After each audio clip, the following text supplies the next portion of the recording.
Millennium city Gurugram का posh इलाका Sushant look, जहां गुरुवार की रात आम दिनों की तरह ही शांत थी, लेकिन अचानक रात के सन्नाटे को चीरती हुई गोलियों की तड़तड़ाहट गूंज उठी। स्थानीय लोग जब तक कुछ समझ पाते तब तक पूरा इलाका गोलियों की आवाज और पुलिस की सायरन से दहल चुका था।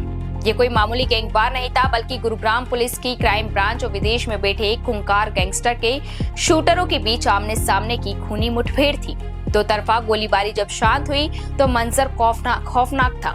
इस कर्फ्यू गाड़ी में आए 5 शूटरों को पुलिस की गोलियां लगी थी, जिनमें से 4 मौके पर ही ढेर हो गए और एक जिंदगी और मौत के बीच अस्पताल में झूल रहा है। इस खतरनाक एनकाउंटर में बदमाशों का लोहा मान लेते हुए 3 जवान पुलिसकर्मी भी घायल हुए, जिन्हें अपनी जान पर खेलकर दिल्ली एनसीआर को एक बहुत बड़ी वारदात से बचा लिया गया है। दरअसल इस पूरी खूनी स्क्रिप्ट का टारगेट था एसजीटी यूनिवर्सिटी के संस्थापक के बेटे और बिजनेसमैन विशाल बेरी का घर।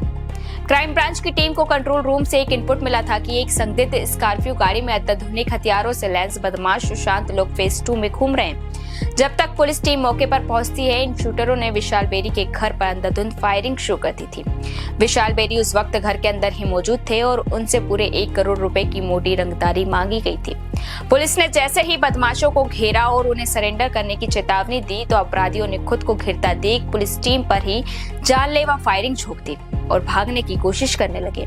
आत्मरक्षा में पुलिस ने भी अपनी बंदूकों का मुंह खोल दिया और दोनों तरफ से दर्जनों राउंड गोलियां चली और पुलिस की सटीक जवाबी फायरिंग ने स्कॉर्पियो में सवार सभी 5 शूटरों को छलनी कर दिया, जिसके बाद 4 बदमाशों का खेल हमेशा के लिए खत्म हो गया। इस पूरी वारदात के पीछे जिस मास्टरमाइंड का नाम सामने आ रहा है, वो है कुख्यात गैंगस्टर दीपक नादल।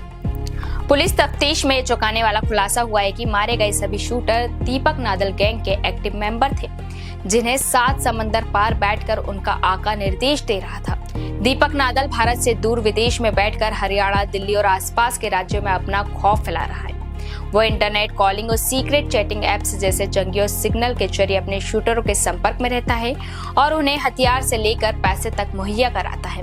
एसटीएफ की पिछली जांच में यह भी सामने आया है कि नादल का गिरोह इतना शातिर है कि रंगदारी के पैसे सीधे एटीएम बूथों की कैश डिपॉजिट मशीनों के जरिए ट्रांसफर किए जाते हैं, ताकि पुलिस की नजरों से बचा जा सके। कभी पुर्तगाल तो कभी लंदन और दुबई से इसके तार जुड़े होने की बात सामने आती रही है और वहीं से बैठकर वो दिल्ली एनसीआर के बड़े कारोबारियों को टारगेट कर रहा है। इस एनकाउंटर के तुरंत बाद डीसीपी क्राइम और डीसीपी ईस्ट भारी पुलिस बल के साथ मौके पर पहुंचे। फॉरेंसिक टीम यानी एफएसएल की टीम ने घटनास्थल से कारतूसों के खोखे, खून के निशान और बदमाशों के अत्याधुनिक हथियार बरामद किए।